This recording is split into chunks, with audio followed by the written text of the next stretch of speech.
Hi, and welcome to the next of the Lane Changers series. This one's about Safiya Randera, and it's entitled Lanes That Cross Land, Community, and Art. Weston, where I live, is lucky to have lane changers Safiya Randera in its midst. Safiya is the driving force behind things like the Creative Commons Collective Artists Supper Club and the Green Sanctuary nestled between a high-rise and a parking lot. But she wouldn't be in this series if she hadn't had some significant shifts to get here.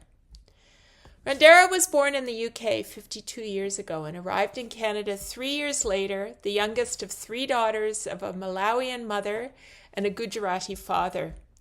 She left the family home in Brampton for the Ontario College of Art and Design, or OCAD as it's known, expecting a future as a visual artist.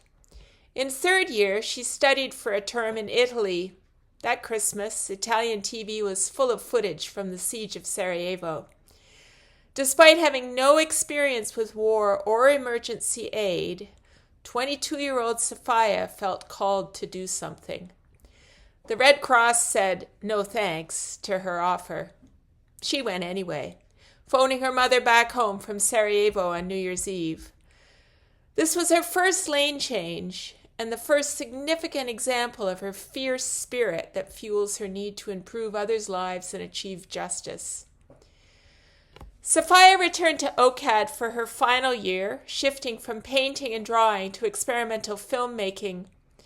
Her film, Jangri, won the Audience Choice Award Best Short Film at Toronto's 1998 Inside Out Festival, a festival for films made by and about 2SLGBTQ plus people of all ages, races, and abilities. This launched Safiya into the film lane. She worked on film sets to make money while making her own on the side. She describes that version of herself as a bit of a player, complete with Jeep driving and dating all the right women. At age 27, back injuries sustained in a car accident sidelined her from work, putting her into a rehab hospital for 6 months. She focused her work again from set work to film editing, something she could do from the wheelchair she used for 18 months while her body healed enough to walk again. Then 9/11. Randera's Muslim faith, together with her queer identity, have always been central to her artistic output. Suddenly, the fact of her father's senior role at their Brampton mosque made her fear for his safety. That prompted her 2010 short doc, My Father the Terrorist, which she describes as a contemplation on civil liberties, racism, and the politics of secret intelligence in Canada. 13 years ago, though, Safiya Randera started on a healing journey that defines the person I know.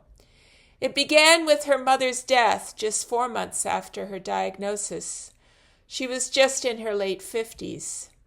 The night after her Islamic burial was a terrifying one for Safiya. In the morning, a shaman provided her comfort by saying he'd accompanied her mother to the light.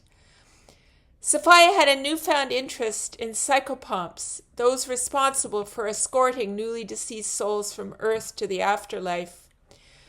For 2 years, she traveled back and forth to a learning center in the Amazon. In exchange for filmmaking for the center, she had access to sessions. Cancer deaths often prompt lane changes. Certainly that's true for me.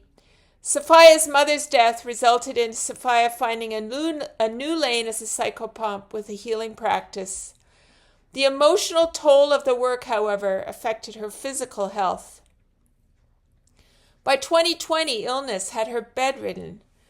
Fed up with Western medical practitioners who identified her serious health issues as an autoimmune disorder, Safiya sought the help of Malidoma Patrice Somé, a writer and workshop leader in the field of spirituality.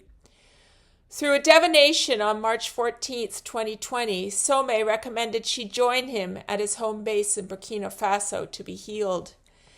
The very next day, COVID lockdowns restricted international travel.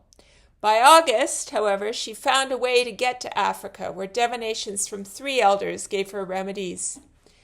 Within a month, she returned to Canada healed and having received the great and unusual honor of being initiated into a Western African shamanic tradition as a stick diviner.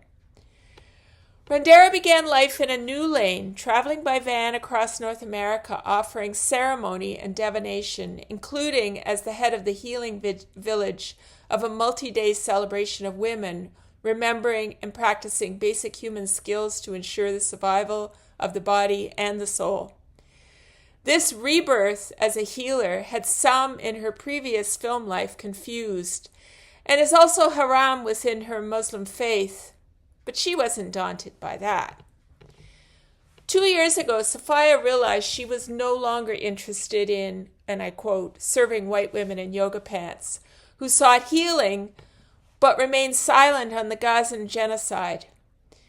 She returned to Toronto full-time.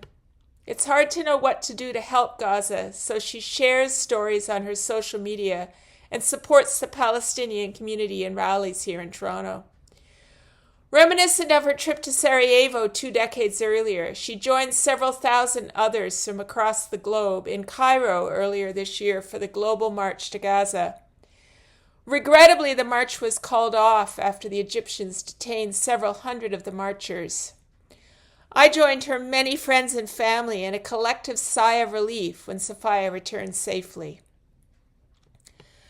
Now Safiya is all about making meaningful connections for herself and others from the home she shares with Owen, her Brussels Griffon dog, in Weston Commons, a community of 26 affordable live-work artists units opened in 2019 by the now-defunct Toronto Artscape. I first learned of her through her immersive art experience art, Space Mosque, part of Toronto's 2024 overnight art festival Nuit Blanche. By the end of December, she, along with the head of Crossroads Theatre, had started the monthly potluck dinners, and this summer she opened the Creative Commons garden adjacent to the building where she and her fellow artists live. Randera's community animation will always be done in right relation to the land, reflecting our interconnectedness with each other and our physical environment. To that end, the opening of the garden included words from a local Indigenous elder. Growing in the garden is indigenous tobacco, a grapevine planted by a displaced Palestinian living in Weston, and tomatoes planted from seeds handed down by another community member's grandfather. It's nearly universal. Lane changers have no regrets about their shifts. Safiya is no different. Well, she does regret not keeping up with her painting. That's the next lane change she's planning, a shift back to painting. But at just 52, I bet she's got even more lanes ahead. As we finished our lunch, I asked Safiya why she takes the risks she takes. "I'm not afraid.